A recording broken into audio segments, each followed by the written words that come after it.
And we're back! Greetings everyone, this is Lucian Vâlsan broadcasting from Cluj-Napoca, Transylvania. As always, alongside with me is Herr Jon Gunnarsson broadcasting from Deutschland, and our producer James Huff broadcasting from the United States and making sure everything works just fine and Google doesn't pull some new shenanigans on us. Greetings gentlemen, hi there Jon. Hi there, how are you doing? I'm doing fine now, had a very busy week, and I'm gonna keep on having very busy weeks in the preparing for the tour. All right, shall we get started? Before we get started, do you also have very cold weather on your end? Because it's been remarkably cold here for the last 2 weeks, really. I mean, instead of at least 27 degrees during the day, at best we got 20. It's varied a lot in the last 2 weeks from 25 degrees and sunshine to 10 degrees and rain. But today it's been quite nice. Must be that warming at fault. Okay, enough with that. Let's get started. We have quite a few of them here, but I think we'll manage to get them all. First one coming from our neighbors in Hungary. Public outrage in Hungary as UNICEF releases scandalous anti-father videos. The Hungarian unit of UNICEF, the United Nations Children's Emergency Fund, has launched a campaign to persuade Hungarians to donate 1% of their personal income tax to the office. UNICEF said it will use the support to fight against family violence and child abuse in Hungary. In order to prove that, UNICEF have published three scandalous videos recently in which Hungarian children, probably child actors, explain how they protect themselves from their own fathers, providing ideas for fellow child victims. In the beginning, videos were also shown in cinemas, forcing people to watch them before movies.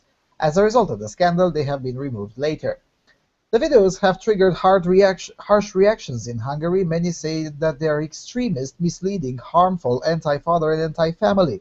In one of the videos, Luca, a 10-year-old girl, explains how she used to lock the door of the room after her mom leaves home and before her father pays a visit to his daughter. Luca also says that she used to hide in a closet from his father instead of just waiting for him in the bed. In another video, a small kid, Benny, explains how to cover furniture with clothes in order to protect himself from serious injuries he would otherwise suffer from when his father is beating him. Translations. Most of the employees of the Hungarian UNICEF office are women, news portal nod.hu points out in an opinion piece, adding that the office is led by a rather controversial figure, Emese Donch. Previously, she was not only a PR chief of the Hungarian units of Tesco and Erste Bank, but also a spokeswoman for former Socialist Prime Minister Ferenc Gyurcsány. Although there is no doubt about the importance of UNICEF's worldwide mission, such propaganda videos could be rather counterproductive, hurting exactly those who are targeted by the campaign, the Hungarian children and the families. And in a further update, the videos have been wiped out from the internet. Now, of course, I have copies on my hard drive. So there's that. So, given that the article pretty much describes what you can see in the videos, any comments? Yeah, I don't know. I haven't seen the videos. I looked for them, but as you said, they were removed. Um, but I mean, as far as it sounds, it, it is sort of portraying things in a very stereotypical way that at least if it were applied to any sort of other kind of stereotype and shown in Western Europe, it would produce at least as much outrage. Probably, Um, yes. whether it's actually outrageous from like a reasonable person's perspective, I don't know. I would have to watch the videos first. Yeah, well, Certainly, there are abusive fathers who and mhm. having strategies to protect yourself from them is perfectly reasonable. Um, I would have to look at these videos to see how much they generalize, or how much they give the impression that this is a common thing. So I Yeah, don't know. I'll probably publish excerpts from them on my channel because I'm going to critique them a little bit further, but that's going to have to be next week because this week is already too full. But other than that, it's basically, as it says in the article, it's child actors who say, look, when I come home, I put these clothes on on the knob of the door or on the corner of the bed, the wooden corner of the bed, which is the most contundent area. So in case my daddy throws me into there, I will be injured less and things of that nature. That's the discourse. That's the main theme that is in all three of them. And other than that, it's the one with the girl Lutz also includes that. Well, I have to make the room as beautiful as possible so my dad won't get angry and throw me through the window or something to that effect. Basically, uh, it has the usual elements of propaganda. It has that very slow song on behind of it, the sad melody, and the never-ending appeals to emotion and things of that nature. And then at the end, basically donate to UNICEF so we can prevent that or something to that effect. That's basically the gist of all three of them. Now the third one was poorly done, but two of them were quite quite well done from a technical perspective. Uh, and pushing all of those into the cinemas in a very conservative country like Hungary, I don't know what the hell did they expect. I mean, if they had played the exact same videos, but with dubbed in English, if they had played the exact same videos in Canada, probably would have been no outrage. But but in Europe, even in Western Europe, I think it would have generated a similar amount of outrage. Really? In Western Europe? Yeah, I mean, I don't think playing this thing in Italy would have go down. I mean, in Hungary it appeared much bigger than it was because it's a small country. So all it takes is 500 people to say, "Well, this is bullshit," on social media, and then that can easily go out viral because Hungarian is a very small language, a very small amount of speakers. It's very easy to get viral and the outrage to appear to mount itself far faster. Whilst in bigger countries like Italy or Germany, it takes a lot longer period of time. But I don't think Italians, for instance, would have swallowed this kind of anti-father propaganda such widespread into the cinemas. I mean, if they had limited themselves only to YouTube, probably nobody would have noticed. The fact that they went to the cinemas is probably what triggered the larger outrage. Hmm. I mean, here in Germany there have been somewhat similar campaigns in the past, and there's been a little bit of outrage, but nothing widespread, certainly. And nothing to make them take down. No, usually not. Usually not. That's ah, that's bad. I mean, I would expect people to be a little bit more sensitive about this thing. Uh, Whatever. I guess I'm too old for this. Yeah, clearly you just hate children. What? Clearly you just hate the children. Absolutely, absolutely. Uh, all right, let's get to the next one. Moving further to the east, to Russia. Coming from the Daily Mail, smirking Russian nanny who beheaded girl 4 and paraded her head in the street will not face murder trial as she is quote-unquote insane. The nanny who decapitated a girl 4 and paraded her severe head in the streets of Moscow will never face trial, say sources close to the criminal investigation. Gulcheva Bobukulova, 38, claimed she was inspired to kill the helpless child in a copycat and gruesome jihadist beheadings which she watched online.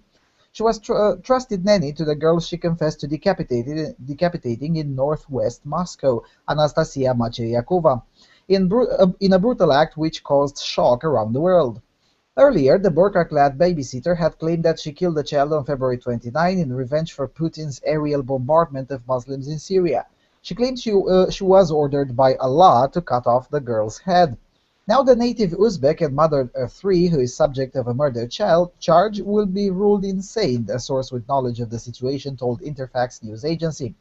Experts of the Serbsky State Scientific Center for Social and Forensic Psychiatry have found that the nanny is not fully responsible for her actions and committed the crime in a bout of insanity.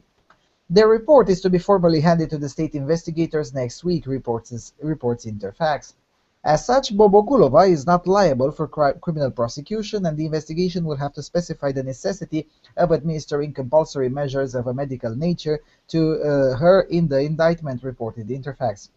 In other words, she is likely to be committed to a psychiatric hospital. Bobukulova was moved from the Serbsky Center to the psychiatric hospital in Butyrka detention facility in Moscow following the conclusion of her psychiatric assessment, says the press service of the Moscow Department of the Federal Penitentiary Service. Pending the psychiatric analysis, a court in Moscow this week extended her custody until May 29. Investigators demanded her continued detention as she sat stern-faced in a metal cage in the courtroom. Bobokulova may pose a threat to society if she is released, Judge Teresa Zhrebets was warned. The nanny admitted to setting fire to the flat after killing the girl. She was later detained near Oktyabrskoye Pole metro station. Bobokulova was walking around with the girl's head in her hand, shouting Allahu Akbar and threatening to blow herself up. She later confessed to the crime and was taken back to the crime scene by police. A Russian lawyer, Lyudmila Ivar, said if the experts call her insane and declare that she did not control her actions, court action will still follow. If Bobokulova can take part, she will. If the doctors see that she reacts inadequately, the trial can go on without her. If she is called dangerous for the society, she will be placed into the guarded hospital, but every 6 months she will face a new test of her condition. So, any comments? Yeah, I mean, she certainly does sound insane. I mean, it's not the actions of a sane person to cut off a little girl's head and then parade it around the street. So I think it's not very surprising that she's ruled to be not fully capable of. So that's I think quite reasonable, and she certainly also sounds like she's a threat to society, so she shouldn't be let out anytime soon, if ever. Mm-hmm. Yeah, I've seen several individuals commenting that, well, maybe this is a pussy pass, but I tend towards agreeing with you. I mean, if she had been, a legit Islamist, she would not have changed the motivation like 4 times in the last 3 months. Legit Islamists maintain their narratives even when they get caught, and they don't try to change it multiple times. Yeah, I mean, we read about that story when it first happened. I think first she said something about her boyfriend or her husband being absent, and something about him cheating on her, and several Yeah, other stories that she came up with. yeah, and then it was Putin's bombardment of Syria, and then it was the voices in her head and Allah personally ordering it, and then it was nothing. And yeah, it that doesn't sound like a legit Islamist. It more or less sounds like a genuinely insane individual. Yeah. All right, now we're moving quite fast. Let's get to the third one. Sex roulette parties where one person is secretly HIV positive and nobody is allowed to use condoms are on the rise, warn doctors. Sex roulette parties where one person is secretly HIV positive and nobody is whatever, they wrote it twice. The parties are usually attended by gay men who are entertained by the thrill of not knowing whether they will be infected or not. Spanish doctors have noted a rise in the parties where attendees often take antiviral drugs to reduce the risk of transmission. Dr. Josep Malolas of the Hospital Clinic Barcelona said that the parties are a sign that people have lost respect for HIV, reports El Periódico. There is everything, sex roulette parties or sex parties you can only attend if you already have HIV, he told the outlet. He added that some of the parties are known as blue parties because attendees take antiviral medication to cut the risk of transmitting the virus. Psychosexual therapist Kate Morley told Hello You, quote, going to sex roulette parties is about the risk. Partygoers think the higher the risk, the stronger the thrill. In the case of sex parties, the intense high is as you combine orgasm with high adrenaline. She advised, though, that the long-term consequences are dangerous. You think? Yeah, gee, I think what a novel concept. Now, it just so happens that I know quite a lot about this HIV thingy. Back in a previous life, I used to work with individuals who were HIV infected. Now, most of them had been infected as children. Many people may not be aware, but between 1988 and until the fall of communism, most countries of Eastern Europe have had a severe HIV problem in the maternities. So as a result, there is quite a large cohort of individuals born uh, within that time frame that turned out to have HIV when they were like 7 or 8. They found out that they are HIV positive. Now, it's a large cohort in the sense that the total number of HIV positive people is not big. So, when you have 10,000 children, it's a lot. Uh, Even though in an absolute number compared to the total population, it's definitely not a lot. With that said, there used to be, and there still is, at least in Eastern Europe, there used to be laws that essentially considered purposefully spreading HIV as a crime. Uh, in my country, it still carries a 5 up to 15 years in jail. Now, it's rarely enforced, but definitely, if someone would get wind of such a sex roulette party taking place somewhere here, I don't think the state will stay idle. And it has already been tested in the Czech Republic, or maybe I should say Czechia, because they applied to have their name changed, where there is such a trial pending right now with like 25 gay men accused of purposely spreading HIV through such parties. Now, should that be considered a crime? Yeah, I don't know. It certainly seems to be really insane behavior and should be strongly discouraged. But whether it should be a crime, I don't know. I mean, if you go to that party willingly and you know you willingly incur the risk of infecting yourself, Mhm. that you should be just your decision alone. Mhm. On the other hand, if living in a society with socialist medicine, that's also a huge cost that you impose on other people because while HIV is sort of quite treatable now in the sense that there's medication um, that very much helps with the symptoms and allows you to live a mostly normal life. That kind of medication is extremely expensive, Yes. and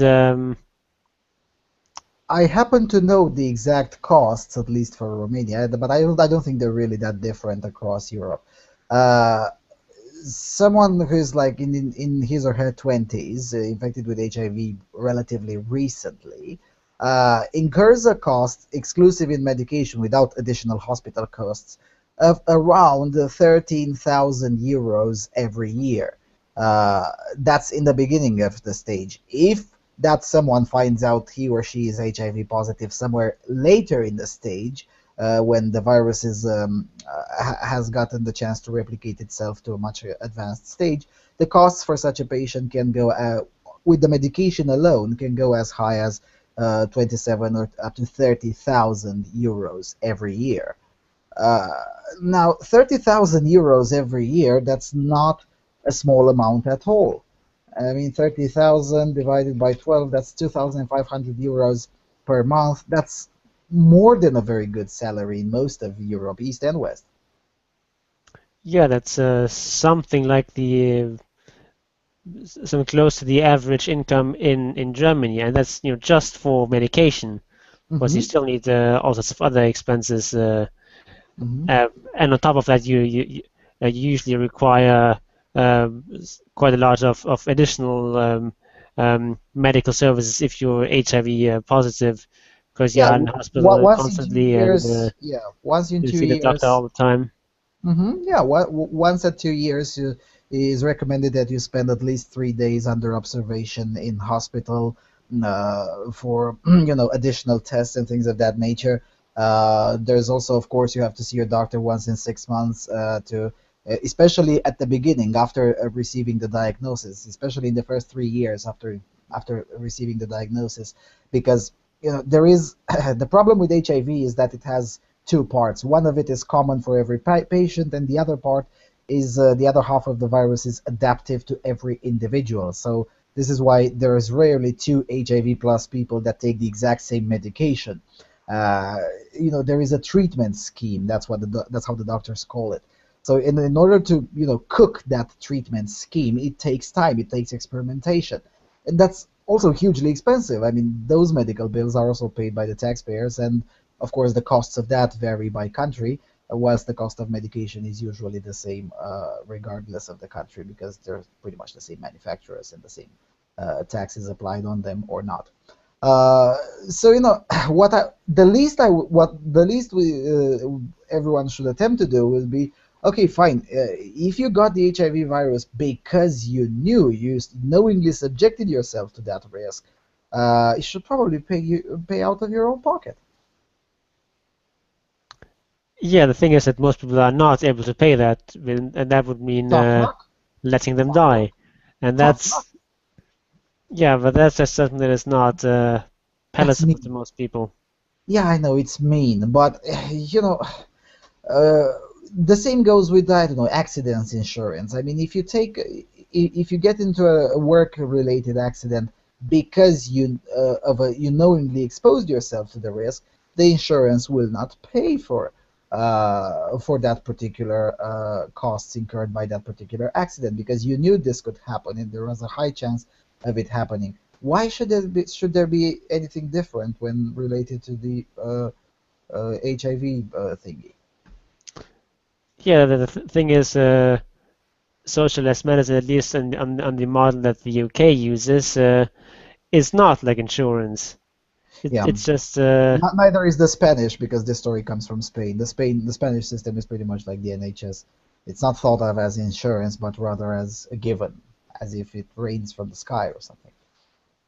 yeah, because it's in insurance. The thing is that you have a certain risk that you want to manage, and um, therefore you pay into the insurance because you don't know yet whether you're going to be exposed to that risk or whether that risk is going to be actualized, and then if the risk or if the catastrophe does strike, then the insurance covers it, and if not, you've just uh, your payment basically goes to waste, and all you get is sort of the assurance that if disaster happens, then you're protected.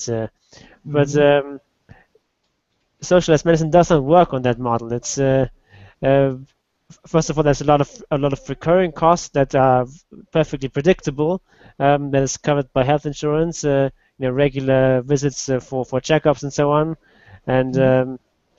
that's not something that insurance or any sort of normal insurance would cover. I mean, it's um, like this would be like the car insurance covering your gas bill and oil changes and so on. That's Yeah, yeah. Well, actually, I know one insurance policy that does cover oil change, but the gas bill, come on, that would be too much. Yeah, it's just it's a recurring cost that you can predict pretty well, and there's no need for insurance for that. Of course, the point of these healthcare systems covering that is because they're not insurance. It's because it's a way of socializing the cost. It's a Hmm. way of redistributing wealth, not of covering against risks. Hmm. Of course, Hmm. health insurance for these for risks makes perfect sense. There's some medical procedures that are extremely expensive, um, and having insurance for that would make sense. And in a private system where the government was not involved in the health care sector, there certainly would be, or most people would certainly be insured against such catastrophic outcomes. Um, but of course, such programs would not um, uh, cover Sexual injuries parties. and diseases that you inflict on yourself, or that you um, where you engage in this extremely risky behavior that you know is quite likely to lead to get such a disease, whereas it would cover accidentally contracting AIDS. Um, from some sort of activity that you could reasonably assume to be safe. Hmm. Hmm. One last thing I want to say on this topic, and then we could move on. Even though the formulation is a bit dodgy, when this doctor said that individuals have quote unquote lost respect for HIV, uh, he still hit the nail in the head. I mean, I was doing research on this topic for an NGO almost 1 year ago, and I was struck by the fact that how many countries have pretty much stricken down their laws that at least inflicted some sort of consequences for knowingly spreading the HIV virus, and all in the name of what was it? Human rights and combating serophobia. In case you haven't known, this is the latest leftist slur. So if you, for instance, say on your dating profile that sorry, I'm not dating HIV positive people, that means you're engaging in an act of serophobia, What's and that's bad. xenophobia? Yeah, with an S, yes. Uh, it's it's amazing, and there are several jurisdictions in Europe. I think it's the Netherlands and Italy who are the most progressive on this aspect. And in the United States, of course, the states of the North, New York, Illinois, and so on, jurisdictions that have abolished any sort of legal consequence for knowingly spreading HIV. I just don't understand that at all. I mean, it's you if you knowingly have sex with someone and you have HIV um, and you know that and you don't use a condom and you don't tell the other person, then you're Mhm. inflicting this very severe risk of very severe bodily harm on another person, and I think that definitely should be a criminal act. Yeah, that was the rationale for these kinds of laws to be enacted in the first place, but now they seem to be disappearing slowly one by one because apparently it's discrimination is discriminatory, and we should not be how what is the word that they're using? Uh, no, not to use derogatory. They have a very specific word that essentially means shaming, but it's not shaming. Uh, I can't remember it. Basically, individuals who are HIV positive should not be shamed for their condition or things of that. Yeah, it should not be vilified. HIV, Okay. the status of HIV plus should not be vilified. And I'm like, no, it's not vilified, but knowingly spreading a disease is still bodily harm. Yeah, I mean it's no getting around it. Not being HIV positive is It's better than bitter. being HIV positive. Sorry to say that, but that's Yeah, just the way it is. apparently that's a very hateful thing to say in certain circles, particularly in very progressive circles. I mean, Yeah. you can be banned on Pink News if you say that. Not joking, I was banned for that. Okay. Luckily, I don't even know what pink news is, so I Well, have no idea I what do was know because I have to monitor everything that the progressives. Well, you should know. We had the news from Pink News. That one that said that gay men are not oppressed. That was from Pink News. Oh, okay, okay. So it's that place. Anyway, we can definitely move to the next one. Okay, the next one is from Germany, from Der Spiegel. Recruitment strategy of the Salafists. Dream of masculinity, fear of hell. It is not just religion. When youth suddenly become Islamists, it certainly is not just about religion becoming irresistibly attractive. Quote, "These kids have no clue about the religion and the deeper ideology," says Thomas Mücke. The 58-year-old president of the Violence Prevention Network knows this from experience, from countless conversations with teenagers who are so dedicated to a supposed Islam that they even were or would be willing to go to war in its name. Mücke's Berlin-based organization counsels more than 150 radicalized youths, most of which are male. Many of them were on the brink of traveling to Syria. Some of them have already returned from there, now as young adults. Mücke and his team want to help them escape the spiral of ideology and violence. Most of the radicalized youth Mücke deals with are religious laymen. As French political scientist Olivier Roy described it, Islam is presented to these youth in a misleading way. they discover neither cultural nor traditional Islam. Instead, they join the violence-spreading jihadistic faction of the Salafists. This is a conscious decision, Ouar says. These teenagers are looking for the strain which allows them to vent their rage and frustration.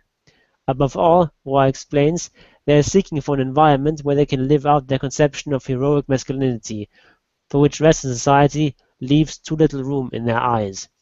Thus, youths of precarious familial backgrounds are especially at risk.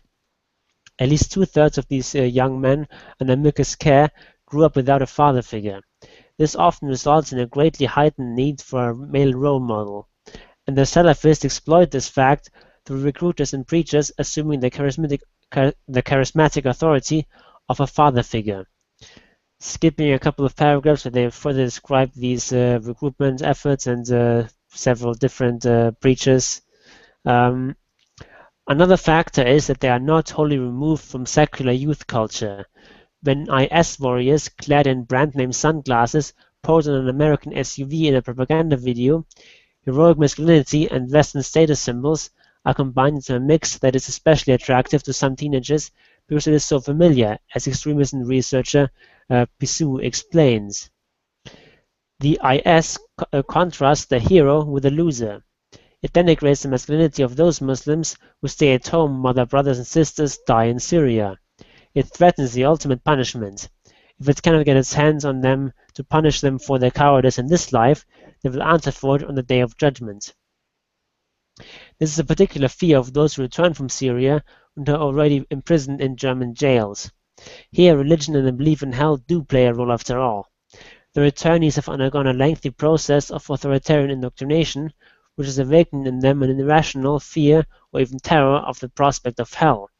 It is irrational because hardly any of these people affected have sought the advice of Muslim theologians, moderate imams, or commented versions of the Quran.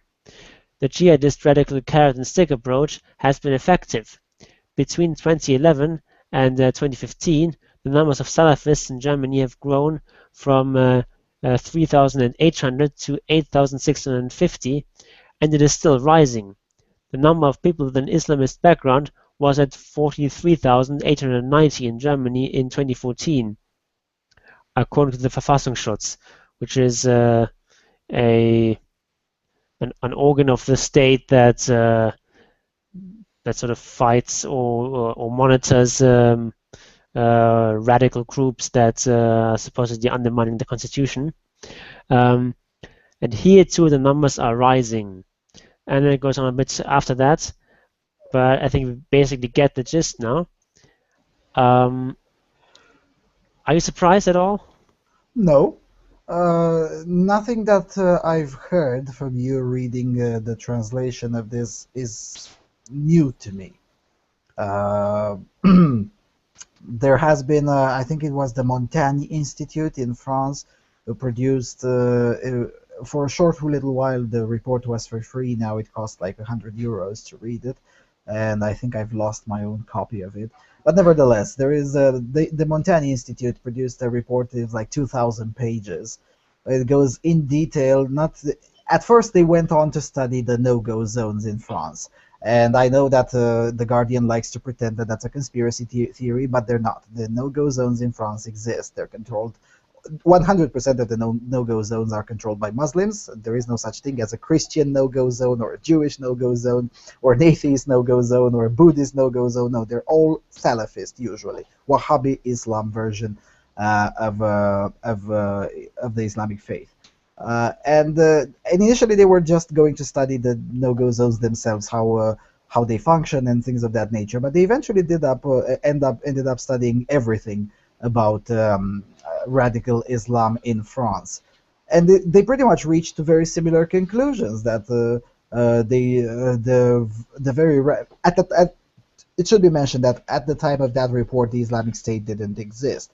But nevertheless, even then there was recruitment into radical jihadist movements, and their conclusions were pretty much the same. They seek the most disenfranchised individuals, usually boys, but sometimes girls too.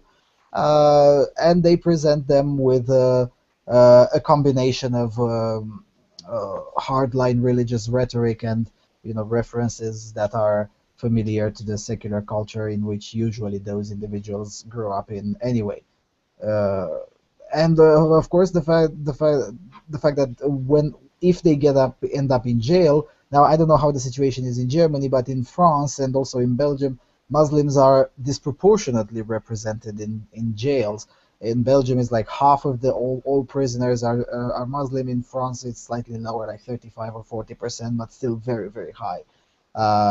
And once they're in there, what are they supposed to do anyway? I mean, the only thing available to them is talk to each other, and usually not paying attention which one is the most radical of them and most likely to convert others to his or her own version of radical Islam. Usually, imprisoning a radical tends to make things worse because it radicalizes all the others as well.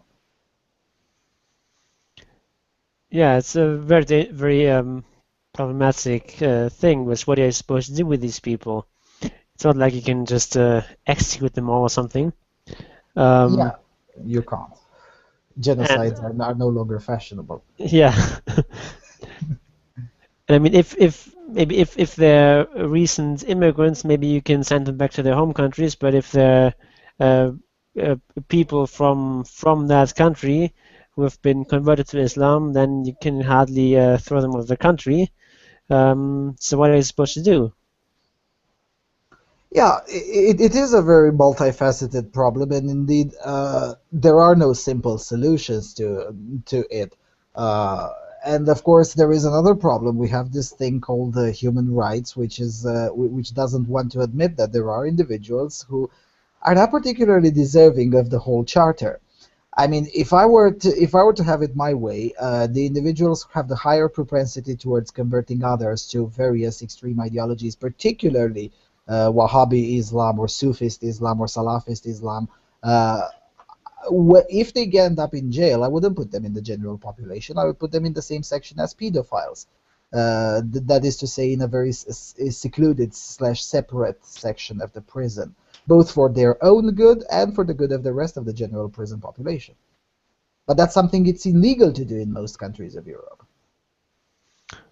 Yeah, And I don't think it should be. I mean, if we cannot admit that not all inmates are equal, uh, because they have different sentences. Some of them are sentenced there for petty theft, whilst others are sentenced there for murdering a child or raping a child. And we do understand that pedos aren't particularly popular in any prison, and therefore, both for their own safety and for the safety of others, we put them separately. Why not extend that same courtesy to radical preachers who usually end up in jail at some point in time? I'm not particularly convinced by this hypothesis, but it does ring some truth that the seeds of the modern day Islamic State of Iraq and Levant, or Iraq and Syria, have been planted into Iraqi jails, where the provisional Iraqi government, allied with NATO and whatnot, basically imprisoned all the radicals who now had a lot of spare time to talk to each other and plan the next possible event. yeah. I don't know about that theory, but It sounds yeah, plausible. I'm not convinced by it either. But it sounds plausible, and it definitely does sound plausible that there is further radicalization in the jails in Europe where there are significant Muslim populations. That much has been confirmed, at least for France and Belgium, and perhaps for Germany soon to be as well. yeah. As for this idea of them of them offering a sort of alternative father figure, I think that sounds quite That's plausible. very plausible, yes. Uh, I don't know if you've seen the footages, how some of these no-go zones tend to look like. Probably you have. I mean, the internet is full of them. When you take a 15, 16-year-old boy from there, you who have grown up fatherless, and you give him a purpose. Now it's a wicked purpose and an absolutely deranged purpose, but it's a purpose, and you give him some sort of status. The likelihood of him saying yes is quite high. Yeah. Yeah, and it's certainly true that contemporary Western society does not allow a lot of room for this idea of heroic masculinity or any masculinity at all, for that matter. Mm-hmm. At least if it's sort of explicitly masculine, Mm-hmm. you can sort of, as we discussed last time, you can sort of there's a lot of masculine traits that are still highly valued, but you're not sort of supposed to call them masculine.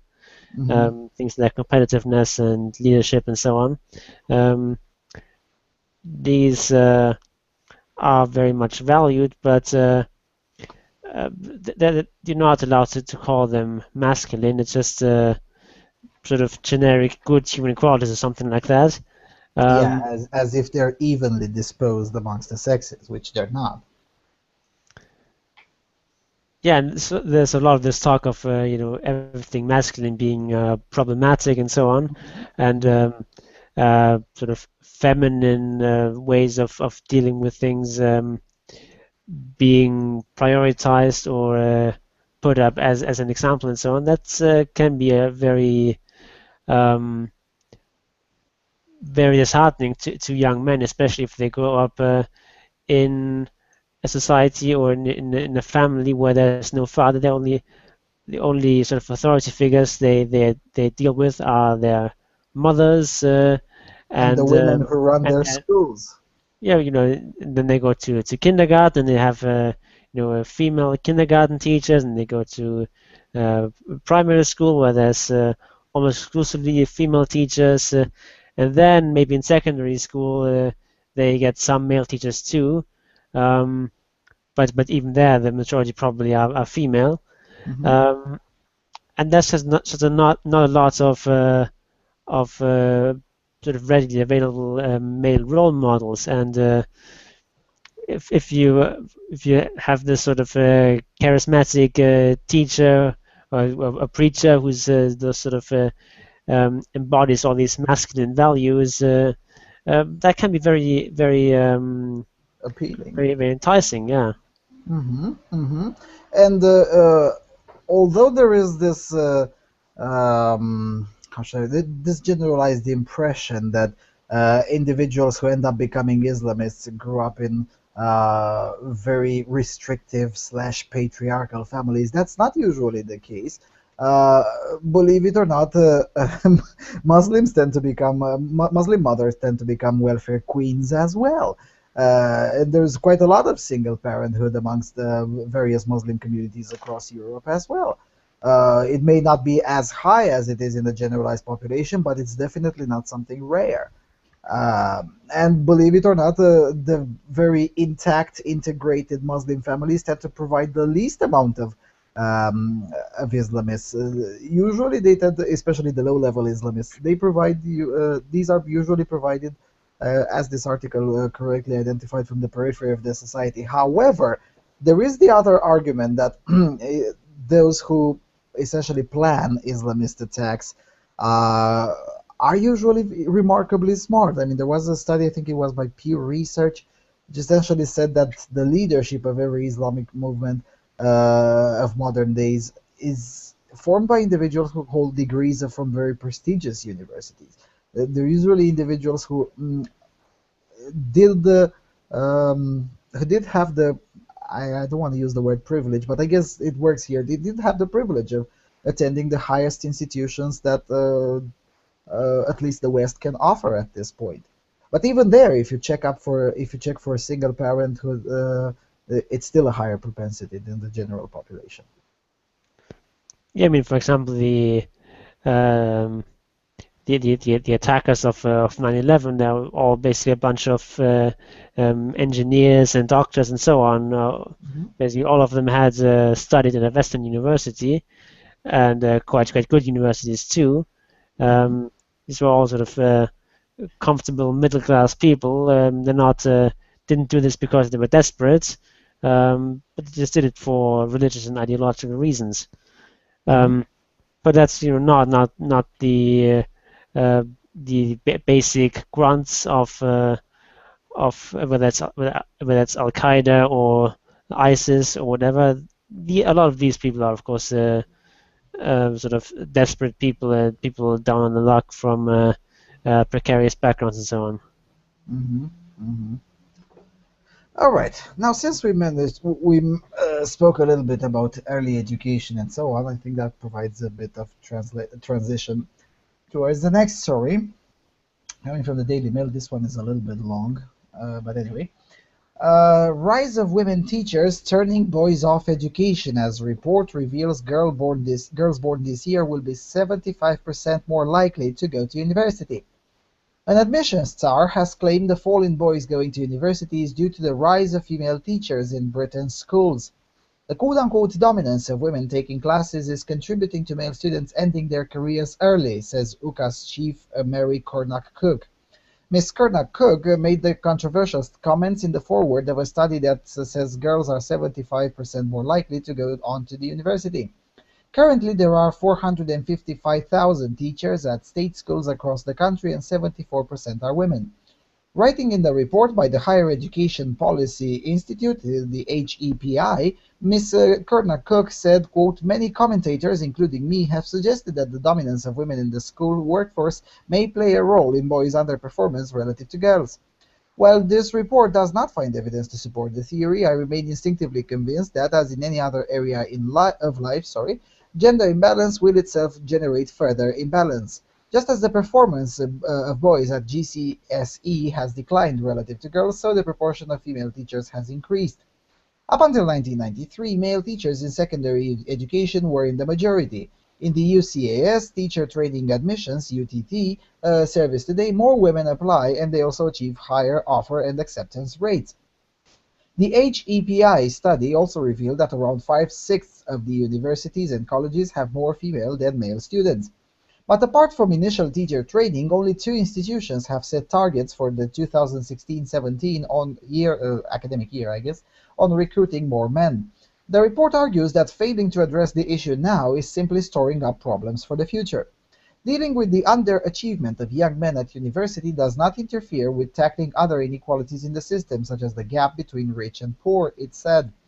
The weak performance of people from disadvantaged backgrounds or certain ethnic groups can only be fully addressed by dealing with the differences in male and female achievement, it continued. For example, while men underperform overall, poor white men have the worst record of all.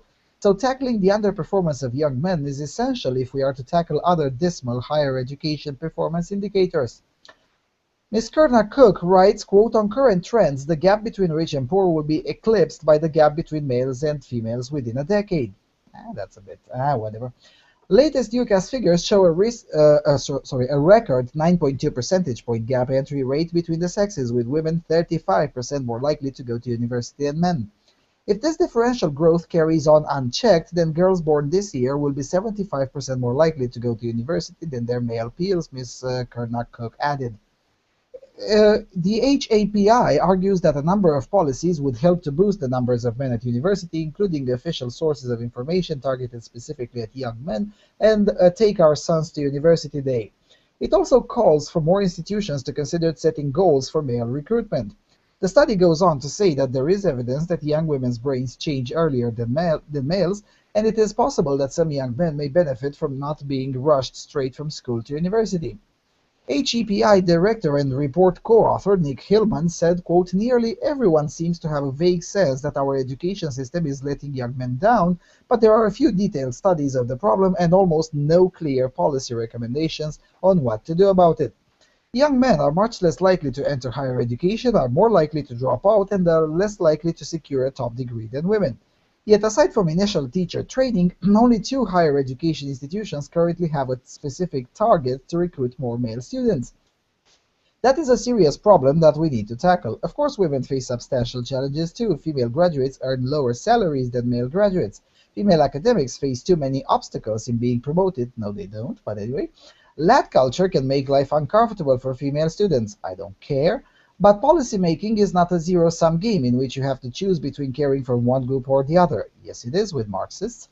Indeed, we can only tackle the socioeconomic gap in higher education participation by focusing on the underachievement of young men and particularly disadvantaged young white men. Oh boy. Go ahead, please. Yeah, it's basically going in the wrong direction. Instead of saying, let's remove these factors that are privileging women in education or girls. They instead say, let's, on top of that, have some extra programs that favor men over women, and that will somehow equal out. Because if you have equal amount of discrimination in favor of women and in favor of men, and conversely against women and against men, then everything should be fine or something. How Yeah, about we just get rid of discrimination? yeah, we have some bullshit here. Let's double the amount because that surely will definitely work. Winning? No. Uh, the article also Just have to contains. we have to balance out the bullshit, then we have equality. That's all that Mhm. matters, right? Yep, yep. As long as it's equal, it's absolutely great. As long as we both do our necks in bullshit, that's fine. Yeah, pretty much. The article contains a few outright lies, especially this one. Female academics face too many obstacles in being promoted. No, they don't. Uh, the fact that there are more female academics than men in most disciplines, and where they are not, which is usually the STEM field, uh, multiple studies have shown that there's usually a 2-to-1 advantage of women. It's just that very few women uh, end up until to the point of demanding or being eligible for promotion. So I don't know where they get this thing that female academics face too many obstacles in being promoted. They don't face, if anything, in the STEM field, they face less obstacles than men in being promoted. So, yeah. I can tell you where they get this statement. They just look at the number of women in low-level positions and the number of women in high-level positions, and they realize that proportion is a lot more women in low-level positions than high-level positions. Therefore, that must be due to discrimination. It couldn't possibly be because um, different abilities, or because these women are less ambitious, or they don't spend as much time on advancing their career, or any or other of myriad reasons. No, it must be because of Hmm. discrimination. Hmm. Hmm. Also, uh, this entire article has this obsession. Where it is, yeah, this one. The dismal higher education performance indicators. This sounds like the dismal tractor production of the Supreme Soviet. Since when it is the job of the state to ensure equal outcomes? Because as far as I'm concerned, of course, one of the factors that men tend to go less to university is because they're being discriminated against, thanks to various feminist-inspired affirmative action policies. But there are also several other factors, such as the fact that a significant chunk of degrees are more or less, well, useless. I mean, yeah, you have overall more women than men going to university, but at what degrees do they take? I mean, if you look at everything that ends in studies, it's usually overwhelmingly female dominated, but that doesn't make those women better off. Actually, I'd argue that in some cases it makes them worse off. And the fact that men don't rush to be equal in gender studies or European studies or African American studies or whatever studies, I don't think that's necessarily a problem at all. Yeah, it's an excellent test to to rule out the validity of a field. If it ends in studies, then it's most likely just bullshit. Yeah, and, It's a very good heuristic. yeah, it is a very good heuristics. And of course, this article doesn't go on a per discipline basis or on a at least per faculty basis. So we are to assume that those that end in studies are also included in what is being sold to us in this article. So But not all degrees are created equal. It's yeah, I mean, if they're if you, not, if and you they look shouldn't. if you look at the actual degrees where you have a good chance of landing a decent paying job, then your men are not doing so poorly after all. because a lot of that surplus of women is in these studies fields, and similarly and similar fields of let's say low usefulness to society, and hence low salaries, which is one of the reasons why female academics make less money than male ones. And if you have a degree in bullshit, then you're going to get paid less than if you have a degree in, say, engineering or computer science. Bullshit degree, bullshit salary. Uh, it's also another aspect that I think we should bring it up. It's the I don't think that works in English. Basically, overtly academic of some over academicization of certain professions. I mean, I think it was either in France or in Belgium. I know the article was in French and it was about a French-speaking area. Uh, in order to be a certain kind of hairdresser, you actually need a diploma, a college diploma. 3 years to learn how to be a hairdresser. And I'm like, but why? I mean, the best hairdresser that I know has gone to school for exactly 4 years in her entire life. She barely knows how to read and write, but she knows how to count money and knows how to make your hair fabulous. And that's all she needs. I mean, she has clients amongst celebrities, even at the European level. She's always traveling, and she learned English basically by herself. She doesn't know how to write in English, but she speaks English impeccably. And she's a fabulous hairdresser, but she has no school of any kind, not even at least a minimum of eight grades, 8 years of school. Uh, and there are a significant amount of these kinds of professions that are now require some sort of a degree when they shouldn't. Individuals who read what is the spreadsheets that have been written with a pencil, and they have to introduce those data, that kind of data into the computer, into the electronic database. Those people now need a degree, when in reality they shouldn't be needing more than, I don't know, 8 years of school in total. Reaching to the 8th grade should be more than enough for you to know how to type what you see in a spreadsheet and type it on a keyboard. It's really not rocket science. And there's quite a lot of these kinds of professions that don't really need a degree to begin with. Yeah, there's a lot of factors going in there. One of them is, of course, that if you have sort of professional organizations of people in that field, they also they have an incentive to keep out new applicants and make it more difficult to enter that field, because it keeps down the competition and thereby drives up their wages. I mean, this. Yeah, like the National Union of Lawyers, which recently in my country essentially banned everyone who is not part of their union, their bar, National Bar Association. If you're not part of their bar, you can only defend yourself in court, but you cannot defend, let's say, a friend.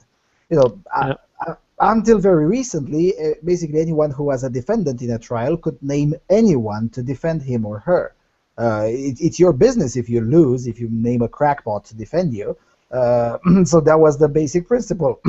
But after several people, such as myself, defended successfully other people, and better usually than bar members, then the bar members came up with the idea: why should these people even be allowed? If you're not part of our little club, you're not allowed to defend other people in court. So that's now the new rule of the land. And now a friend of mine is facing trial, and I cannot defend her, even though I know what to do. So now we had to hire a bullshit lawyer and basically pay that guy to say what I tell him to say. The same goes with other kind of unions, the architects unions, for instance. Now in here they're less aggressive, but in Sweden, for instance, very good architects cannot find work, or they have to pay a share of their income to some certified architect in order for his works to be accepted, because otherwise the state says that the work is unauthorized. Yeah, I mean, it's quite an ancient game. I mean, it's also basically what the medieval guilds did in Europe, monopolizing their particular trade in the particular city, and then having some sort of very, very long apprenticeship. We have to be an apprentice to a particular master, and that involves giving that person basically complete control of your life for something like 7 or 9 years, even though in many cases just like 3 or 4 years would have been perfectly sufficient to practice that trade satisfactorily.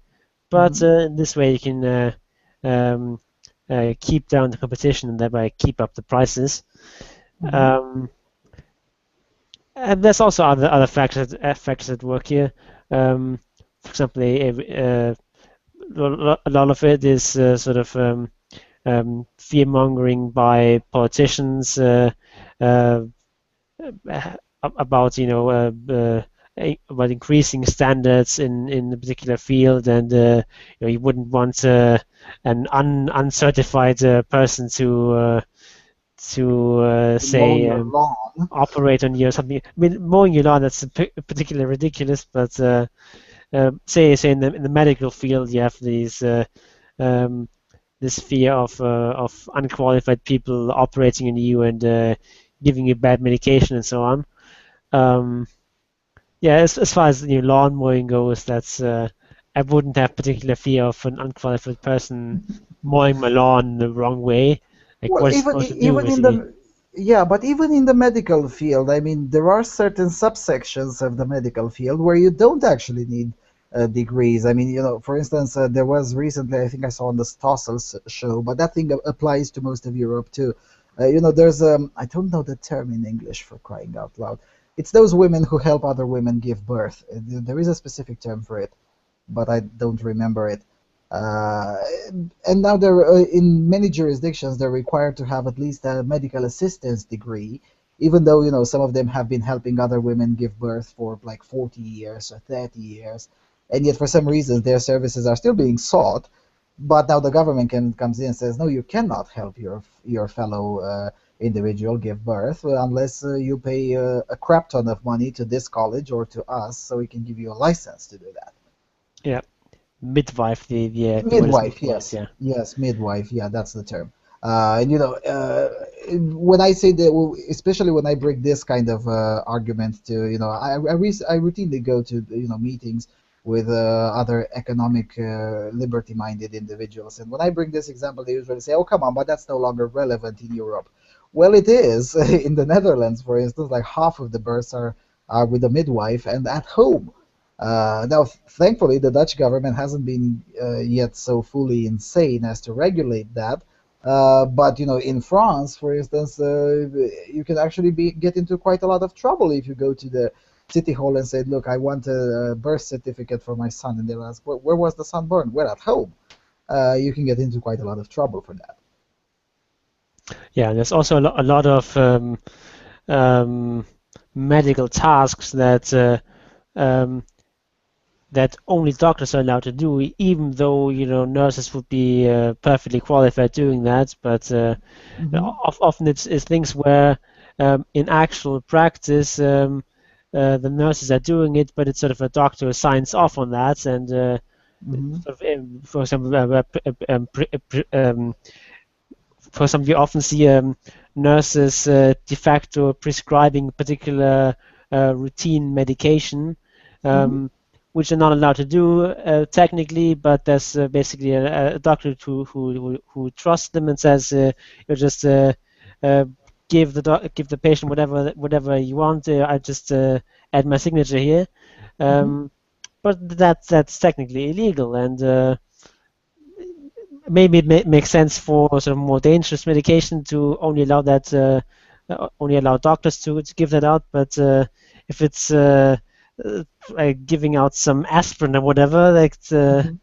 well, not maybe not aspirin because that's over the counter anyway. But there's a lot of rather Certain safe types, or sort of standard mild, medication that yeah, mild antibiotics, for instance, which are yeah. usually prescription based, although not in every country of Europe.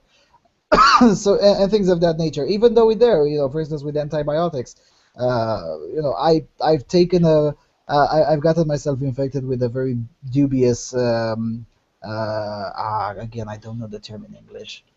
and I don't think I can. I don't think I can even describe it. So I really have to look it up in the dictionary. It's basically streptococcal infection, which means that after I treated it with the injectable antibiotics like 15 years ago, once in 6 or 7 years I might get some mild pharyngitis.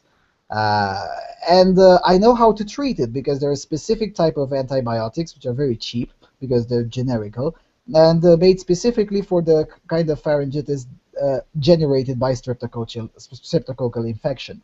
And lo and behold, last time this happened, 2 times ago when it happened, I just went to the drugstore and said, "Look, I want this, this, this," and I paid like a very tiny amount of money, and that's it. And problem solved in 2 days. Last time it happened, I got into the amazing surprise that I have to first pay a crap ton of money to a doctor to prescribe me what I already know it works and has already been decided over a decade ago, because you can no longer buy that kind of antibiotics because some idiot somewhere created a drug out of them to get high. These kinds of things essentially drive up the demand for licensed pharmacists and things of that nature, which are not necessarily needed. Yeah, also the sort of a related thing is with um, people using academic or employers using academic degrees that have nothing to do with the actual job, just as a way of sort of filtering out people who are sort of reasonably conscientious and reasonable people, sort of reasonably hardworking and so on, and reasonably intelligent. So you see a lot of, say, uh, baristas who have a BA degree, something. Of course, you don't need a BA to cook coffee, but Hmm. if you have a lot of applicants and you can basically take your pick, then you'd rather probably have someone with a degree than someone without a degree, because why not? Um, and with a lot of sort of these people who studied these bullshit degrees, they end up in sort of low-level service jobs like that, um, because there isn't enough demand for the kind of field they studied in. Or usually the field they've studied it is not exactly even relevant. One last thing that it's also mentioned in the comment section of this article, in the comment section of the article, it said, well, maybe, working class white men and things of that nature, maybe they go, into apprentice uh, form of education. They learn a trade, such as, I don't know, carpentry, whatever. Uh, and believe it or not, if they do that, and so some of them obviously they do, they eventually end up far better off than financially speaking than someone who went through the meat grinder of the academia to learn, I don't know, African American studies or things of that nature to get a very advanced degree and have their academic career flourishing. So this is another aspect that this individual, Mrs. Kurna Cook, seems to be missing. That the world does not revolve exclusively around academia to begin with. Yeah, I think it's sort of a class thing with which certain professions are sort of blue collar working class things, even though they pay sort of fairly well. Like say in plumbing, for example, you Mhm. can make quite a lot of money there. You're not going to get rich, but it's a very decently paying job. Um, Whereas say being a translator of some sort of books and so on and other material, that's sort of a white collar job, but it also pays really poorly. Usually, Um, unless you're translating from sort very of bizarre depends on the languages. languages, yes, of course, but sort of common languages that lots of people know, then it's usually quite low pay. Um, but it's sort of but you're not sort of working with your hands. You're not one of these dirty workers. You're a salaried employee and so on, even though you get a shit salary. Yeah, and doing it as a freelance usually sometimes, especially if you're not well sought after and you don't have a very rare language, and you basically have a quasi monopoly on it. Doing it as freelance is even lower than that. One such example would be individuals who, most of them are men, or actually 100% of them are men in most EU countries at least, are the individuals who take care of the electric grid. And that's a very, very well paid job. Yes, it's a blue collar thingy, but I know a lot of people who spend 15 or 20 years in school and they don't make even half of what a guy who keeps the power grid running does, even though that guy doesn't have a degree at all. Because, climbing on a pole is not really a complicated thing. You don't need a degree for that. And learning the Kirchhoff laws and how electricity works, it's something that you already study in the 7th grade. So you don't really need a degree for most of that kind of work. It's dangerous, yes, and it also involves working in the night sometimes, but it's far better paying. Yeah, also with good reason, because that's actually very necessary work, whereas studying whatever it is they study in various cultural studies and ethnic studies and so on, that's just not particularly practical. Okay, staying in the academic field, but moving on to a sadder topic. Let's get to the next one. Okay, this one is from the universitytimes.ie from Ireland. The spectre of male suicide. Masculinity isn't the problem, our attitude towards it is. The first time I ever heard of suicide was through a story my mother told me as a child. My great-uncle Eddie, brother of my grandfather, was a perfect gentleman, handsome, affable, and hard-working. But beneath that pleasant exterior, he was suffering. He would visit the family house for dinner and lament his situation quite openly. "I'm done with this," he would say, matter-of-factly. "I'm checking out." Nobody in the family took him seriously. On December the 30th, 1975, Eddie died by suicide. His body was found 2 days later on New Year's Day. 4 decades on, our understanding of suicide has evolved. While suicide was once a shameful and indeed criminal act, it was decriminalized in 1993. It is now one of the many social phenomena that we attempt to understand, at least in the aggregate. From CSO statistics, we know that 2011 was a particularly bleak year for deaths by suicide, representing a 10-year high. The detailed breakdown of the numbers reveals some clear trends. 80% of those who die are men, mostly middle-aged men. Among those, a majority are single, but a significant minority both lived with their family of origin and had a history of substance abuse. Uncle Eddie's story accords comfortably with those statistics. Like many men of his generation, he had moved abroad to settle in a new country, find work, fall in love, and start a family. Instead, he went through long periods of unemployment, took to drinking, and went through intermittent periods of homelessness. When he eventually returned to Dublin, he ended up living with and caring for his elderly mother, who suffered from dementia. At a time when success for a man was intimately tied to provision for a wife and children, this fate represented errant failure. Professor Rory O'Connor, a researcher at Glasgow University and former president of the International Academy for Suicide Research, has studied suicide and self-harm for more than 20 years. His social perfectionist hypothesis posits that people with suicidal ideation often hold themselves to unrealistic standards of success. When they feel that they have failed, especially if they feel that others have been let down, the resulting shame is the root for their despair. O'Connor claims to have found a correlation between such perfectionism and suicide in every country he has studied. O'Connor's hypothesis could explain many of the trends in the data by proposing that men are holding themselves up to impossible masculine standards, then punishing themselves when they fail to meet them. This is compounded by the fact that masculinity itself has become a vestigial and pathologized entity. After all, what uses the gruff, stolid father figure in the 21st century? His labor is no longer the engine of the economy in an increasingly automated world.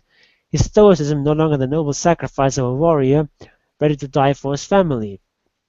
Those traits which were once essential for survival are now maladaptive in a society that has moved rapidly past them. The barriers that men tend to put up can still serve a useful function. In crisis scenarios, remaining in control of their emotions enables men to lead, solve problems, and to put others before themselves. It is hypocritical of us to scold men for their stoicism, but it is often relied upon by those close to them in times of need, and by society generally. Man up and get on with it is the refrain at the heart of the male identity. Historically, it's helped to build nations and to defend those nations in times of war. Today, it explains why the 3D jobs, dirty, difficult, and dangerous, are overwhelmingly male-dominated. It is tempting to explain the issue of male suicide through that man-up mentality. But are men really dying by suicide due to unhealthy stoicism? Derek Murphy, a PhD candidate at University College Cork, studies men's groups and the role they might play in helping men to tackle mental distress. In conversation with the University Times, Murphy discussed male mental health, male suicide, and what we can do about it. Murphy is an advocate of community-based grassroots approaches. He's an insider, a long-term member of men's groups himself. When it comes to difficult issues like suicide, he believes that men need more options outside of the top-down services approach. Mental health services are one-size-fits-all, Murphy says. There's not a lot of flexibility, particularly along gender lines. People are being let down, and not just men. According to Murphy, the perception that men are failing to reach out for help may not be an accurate one. By examining the medical histories in 178 cases of suicide and interviewing close family members of the deceased, the 2012 Suicide Support and Information System (SSIS) report found that 80% of those who died by suicide, both men and women, had been in contact with a GP or mental health service in the past. More than two-thirds of those seeing their GP had done so 4 or more times in the year leading up to their death. Significant minorities attended both inpatient and outpatient mental health services. There may be some uncomfortable lessons here, chief among them being that our services may not be working for some of those who do reach out. This interpretation is reflected in a key recommendation from the report's authors that GPs in particular should receive additional training in suicide awareness. It is true that men aren't typically known to sit down for a conversation about their feelings, but that may be down to the method of approach. Speaking from experience, anytime I've ever held such a dialogue with a fellow man has been over some game, sport, or other activity. There is something about the mutuality of such shared experience that seems to get men to open up to each other in a way that traditional dialogue may not. This idea is summarized pithily in the mantra of the men's sheds movement.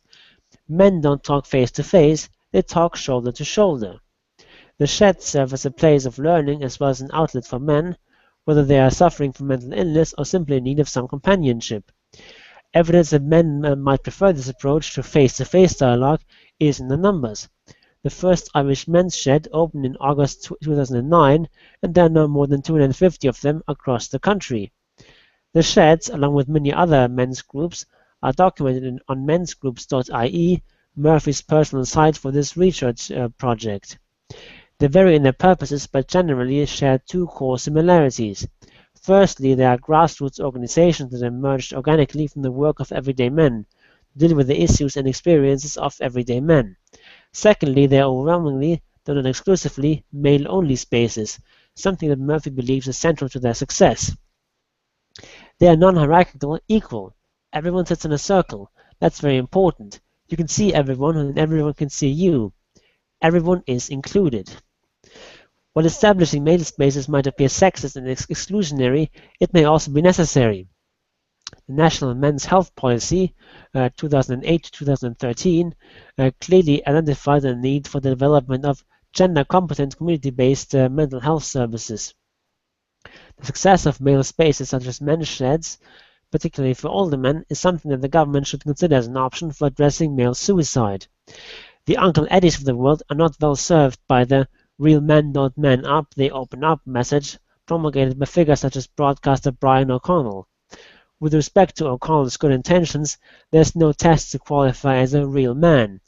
The 367 men who died by suicide in 2014 were all real men, whether they chose to open up about their feelings or not.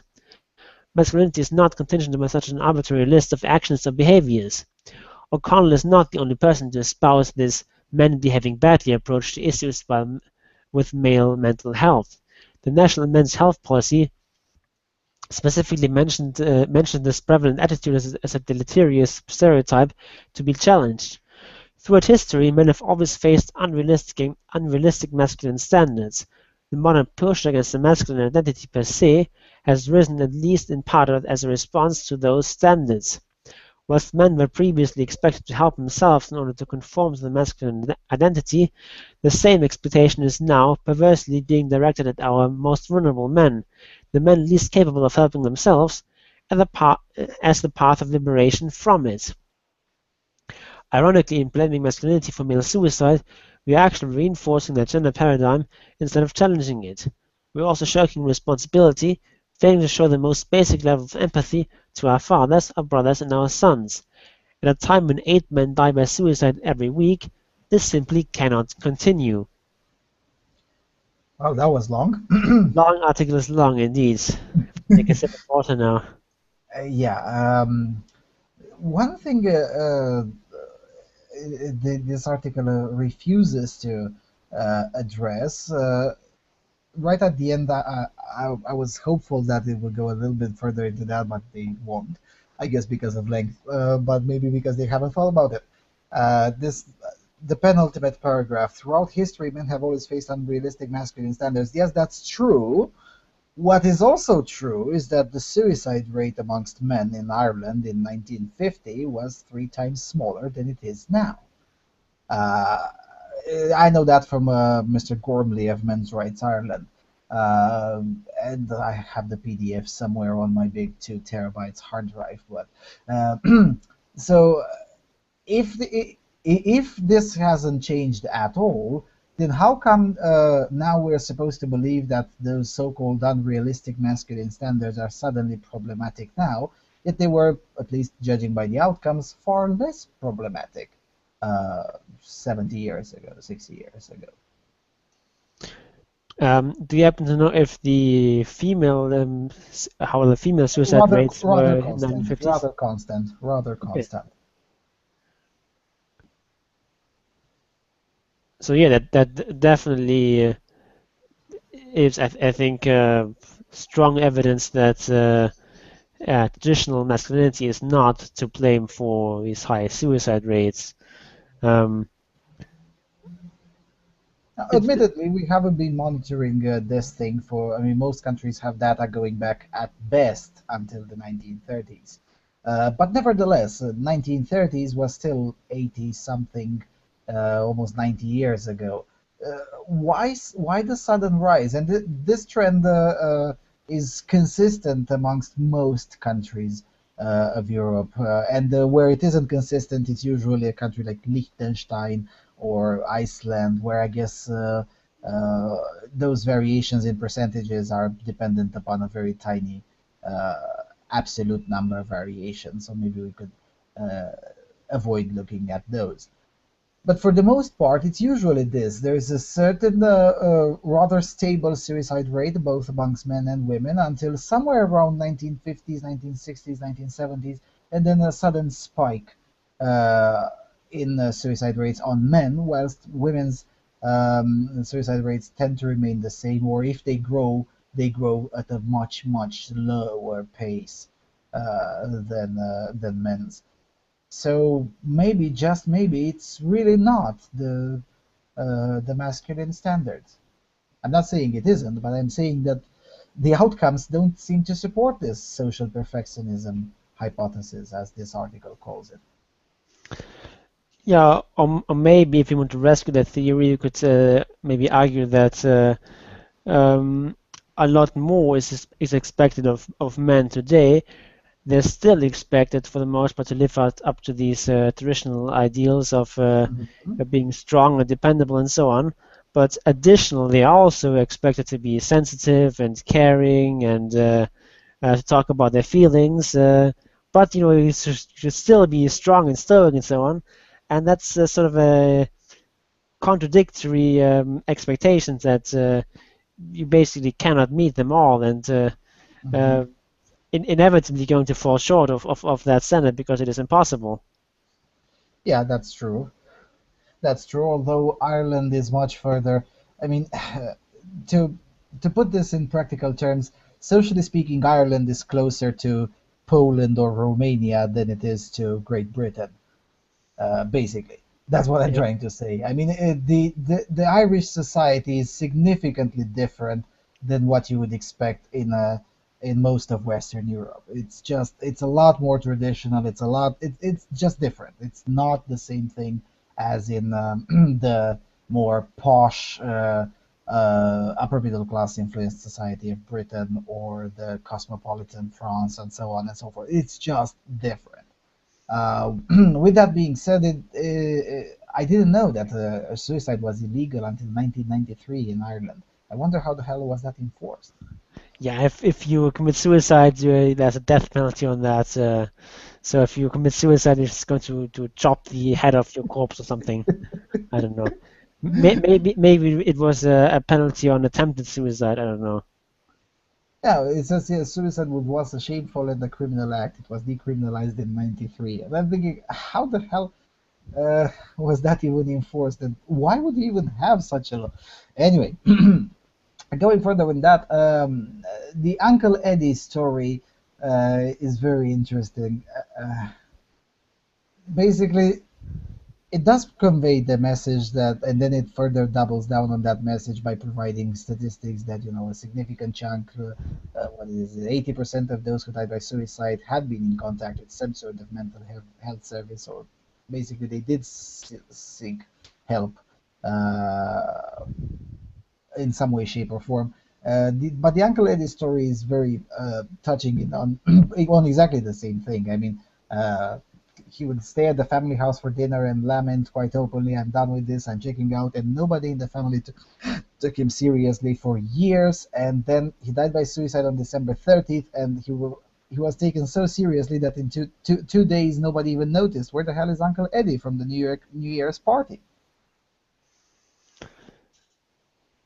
Yeah, I mean, if he lived alone, that's maybe not that surprising.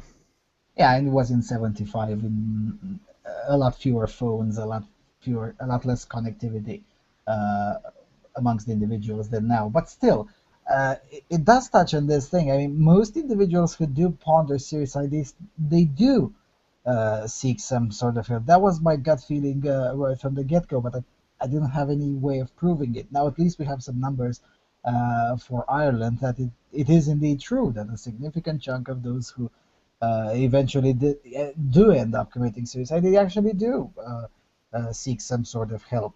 Now, whether they seek the right help or not, that's a separate story, and probably they are seeking the wrong type of help.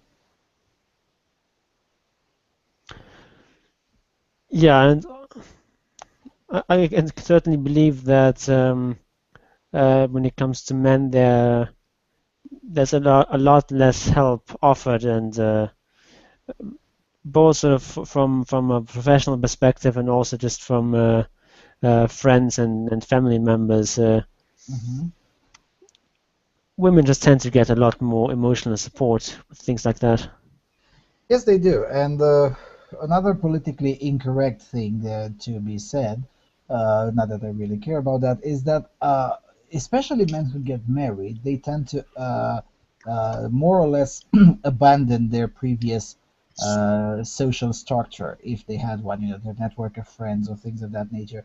Uh, and that usually affects even those who do not practice this because even if you yourself don't get married or you don't practice cutting off from your previous social structure, your friends will do it, so you'll be left out anyway.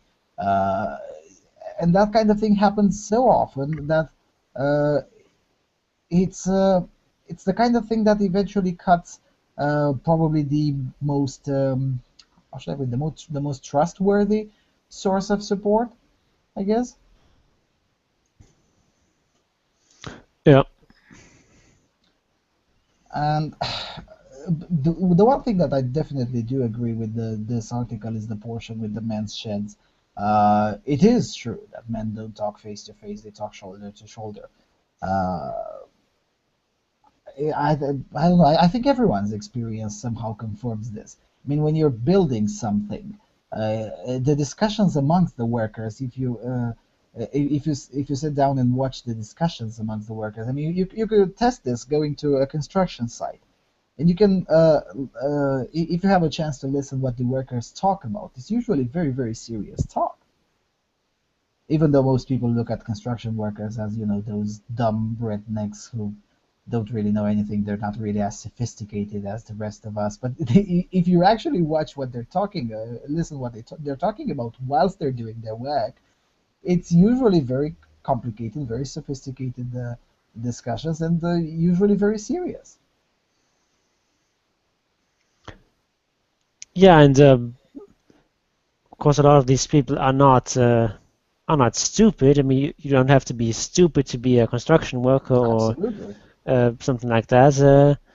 It just means that you probably are not that well educated, but and I mean probably they're less intelligent on average than the sort of average person, but still that's probably not a huge difference, and there certainly are smart construction workers too. So yeah, that's certainly a lot of them will talk about serious issues, uh, and it's always very easy to sort of look down on people who don't have some sort of formal education and who don't read books in their spare time and so on. Um, but most of these people are still reasonably intelligent people are and we should not sort of dismiss them and think that their sort of inner lives are perfectly simple and primitive and so on. Mhm. That's not the case at all. And also, the advance of the internet has has this effect of narrowing the gap. I mean, in the 50s, a construction worker would be, I don't know, let's say, less informed about, I don't know, trends in the financial sector, for instance. Whereas now, everyone with a computer and a willingness to learn the terminology and learn at least the basics of it can follow the news in the financial sector. You don't need a degree in economics to understand it. Uh, and I've given this example because it's probably the most white collar profession that I can think of right now. And the thing is, the reason I went on and tested this on a construction site a few years ago was because I read in I think it was in Tom Golden's book about these men's sheds and this mantra that men don't talk face to face, they talk shoulder to shoulder. And I was like, well, I guess that means that the most serious and profound discussions, you would have to expect them in, I don't know, in the carpentry workshop or the construction site.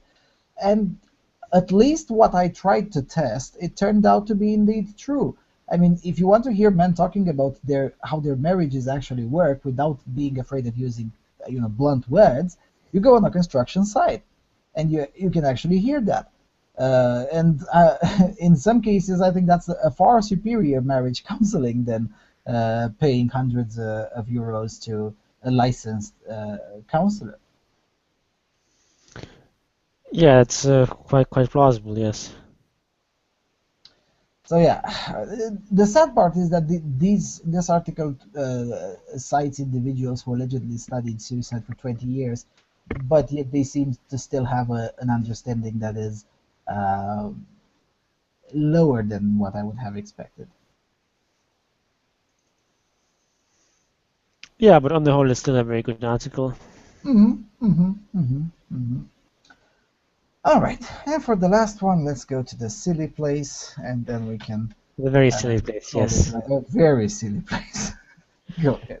And today's silliness is provided to us by the Telegraph from the UK. It's sexist to tell a woman she looks tired at work, and here's why. Are you alright, Radhika? You look quite tired. Are you ill? Late night? These are the responses I tend to elicit when I walk into the office wearing no makeup. On the occasion when I do decide to stick on a bit of powder and mascara, the reaction is quite different. You look nice today. Did you have a relaxing weekend? It really shows. People have even remarked, in surprise, You look quite pretty. Welcome to the politics of wearing makeup, or not, in the workplace. Chances are if a woman has a totally bare face, she'll be told by both male and female colleagues that she looks exhausted, hungover, or ill, tired and pale. It doesn't matter if she's actually healthier and happier than she's ever been. People are so used to seeing made-up women at work that an au naturel face seems anything but natural. Foundation, mascara, blusher, lipstick, these are the things that apparently make us seem well-groomed. Shockingly, a senior female consultant told me recently that some of the positive feedback she'd received in her annual report was to do with makeup. She was praised for coming across as smart and well-presented, comments that bosses would never think to direct towards male employees. The problem is that employers now expect women to wear makeup in order to seem smart and professional. For some, it's even compulsory. This week, actress Nicola Thorpe raised awareness of one such sexist dress code at temping firm Portico. When the 27-year-old was sent to a temporary receptionist job at city firm PwC, she was told she had to wear high heels and makeup. She was even given a color chart of the various nail varnish shades that were considered acceptable in the office. When she turned up to her job in flat shoes, she was sent home unpaid, and believes if she turned up with no makeup on, the same would have happened. For an employer to stipulate you have to wear makeup, what is that saying to women? Thorpe told me. Makeup is designed to make women look more attractive, not professional. It's clearly sexist for any employer to state that their female employees must wear makeup, and Portugal said it will review its dress code urgently. But what about all those companies who don't have an explicit policy for women? We expect it anyway. This isn't just something set down in formal office rules. It's ingrained in our working culture. It's rare for a woman to wear makeup as part of her job, but many more feel they should. Personally, I'll happily socialize with friends with a bare face, and don't feel the need to cake on the slab for a night out. But when I come out to the office, I do feel as though I should put up some makeup to look smarter. I'm not the only one. A number of women ranging from their 20s to their 50s tell me they feel the same way. That tells me there's an unspoken pressure to look good, something I think men don't experience. While the most that can be expected of a man is to be clean-shaven and wearing a tie, women often feel they have to pluck their brows, wear high heels, and perfect their natural makeup look, more time-consuming than you'd imagine. There's nothing wrong with a woman doing this if it makes her feel more comfortable, of course. The problem is when she doesn't want to, but she feels she must in order to get ahead. In a world where women's bodies are constantly policed, it's important we feel in control of our appearance. But the only way this can truly happen is if we support each other. It's also easier to casually tell another woman she looks tired, ill, or even smart. And it's not helpful, especially when it's linked to the amount of makeup she's wearing. Women need to stop commenting on each other's appearance in a working environment. Only then will men start to follow suit. It's about time we recognize that professionalism has nothing to do with how attractive you look, and everything to do with the way you behave. And there's no high heel or nail varnish on earth that can help with that.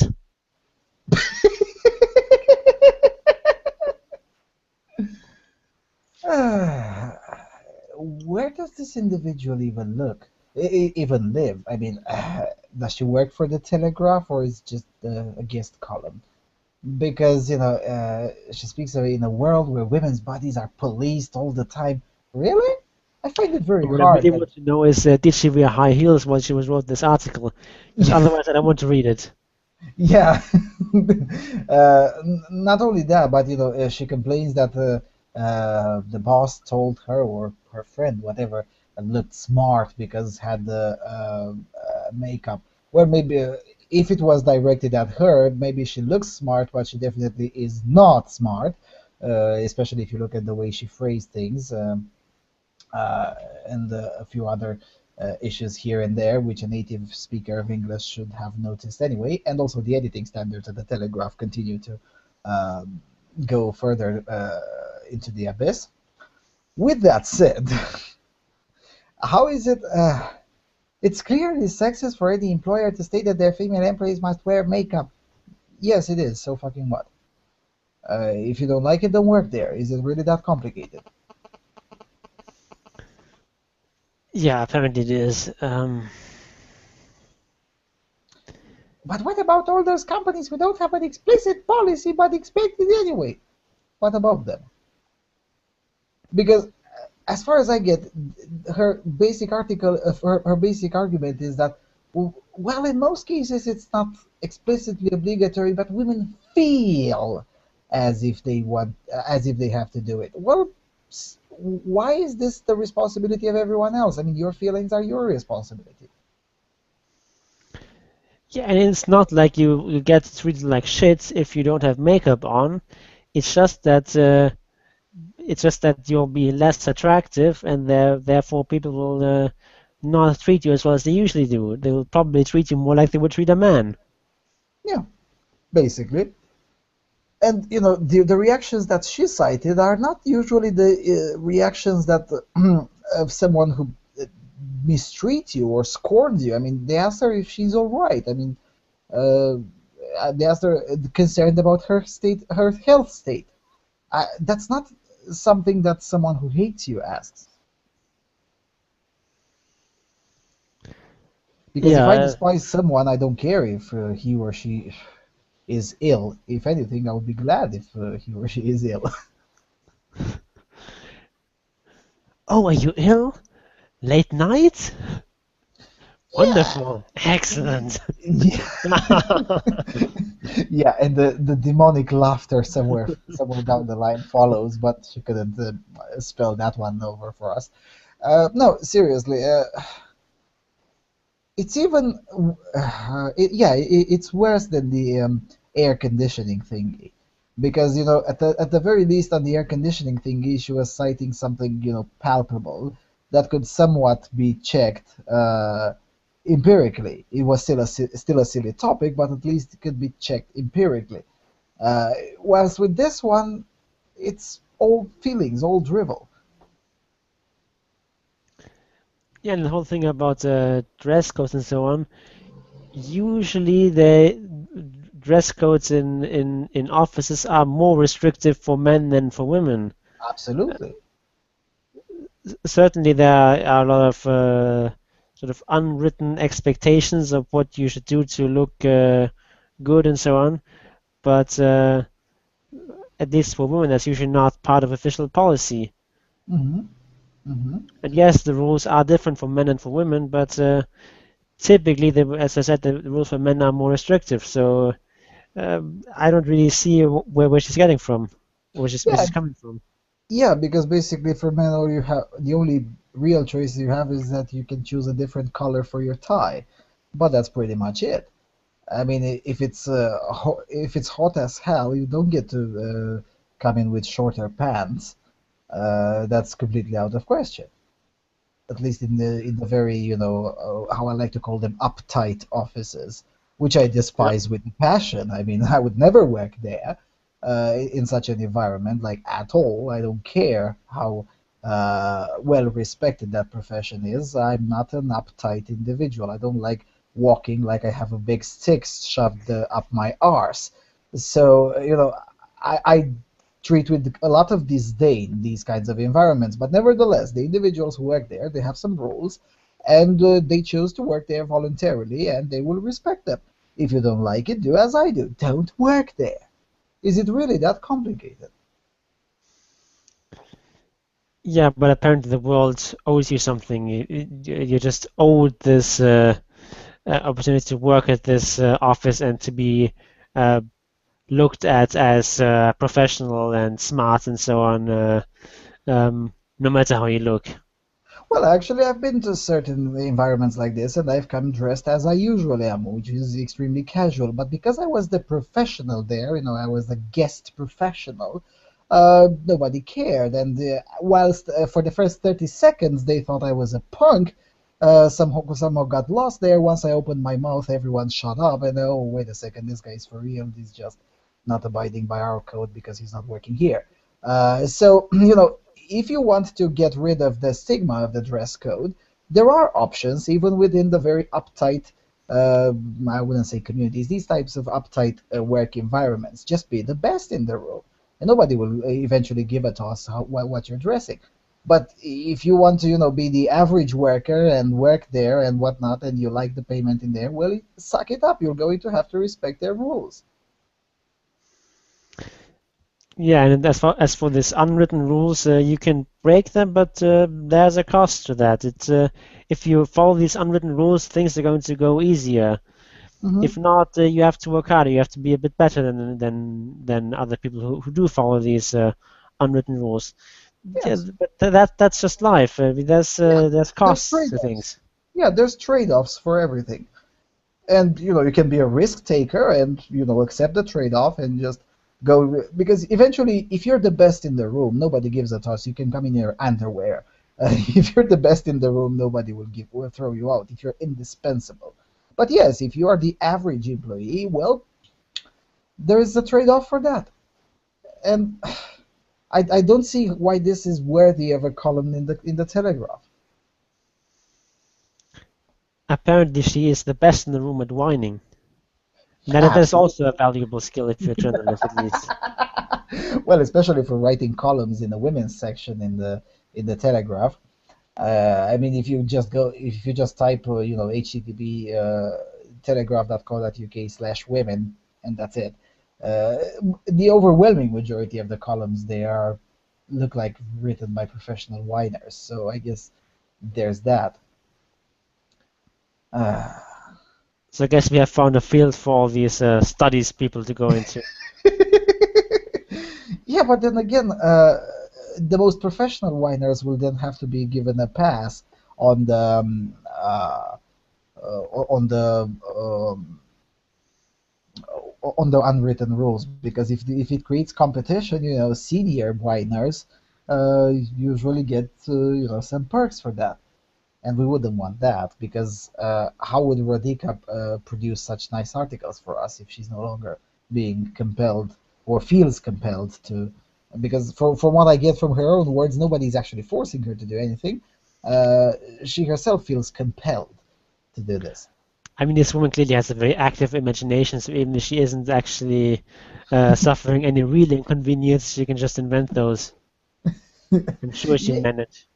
yeah, we have some terms for people who have these very vivid imaginations and they hear voices compelling them to do stuff. But I guess that's not what she wants to hear. Yeah, well, I guess we've covered all of our items for today. I Uh, guess we did. yeah, and 115 minutes? Or no, 105. No, something like that. Yep. Uh, yeah, that's quite good given the length of the news segment. Yep. I don't have anything further to add. Is there a show next week? Absolutely, absolutely. Absolutely. Yeah, May 27th and June the 3rd definitely will also be here. Okay. Then I guess I'll see you next week, and the only thing that remains for me to say is to take the red pill. Take the red pill. Goodbye, everyone.